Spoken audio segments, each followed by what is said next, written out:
Hello, I am Erica Rusi Peterson with speakmethod.com, and this lesson is on the silent T sound.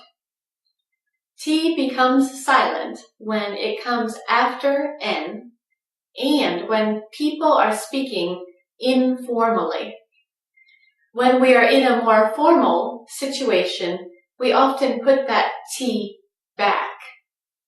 However, this is a very common reduction, and so it's good to know, and it's good to practice it if you have the goal of sounding fluent.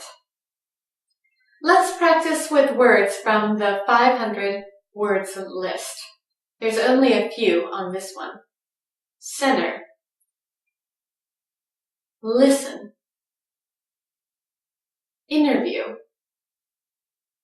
interstate, printer, enter, counter, wanted, don't know, internet, 20.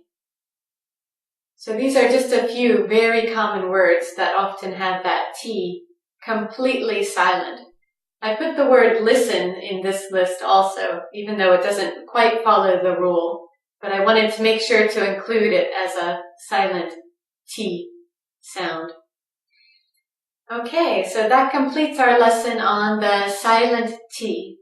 Practice on your own at www.speakmethod.com, 500 words pronunciation.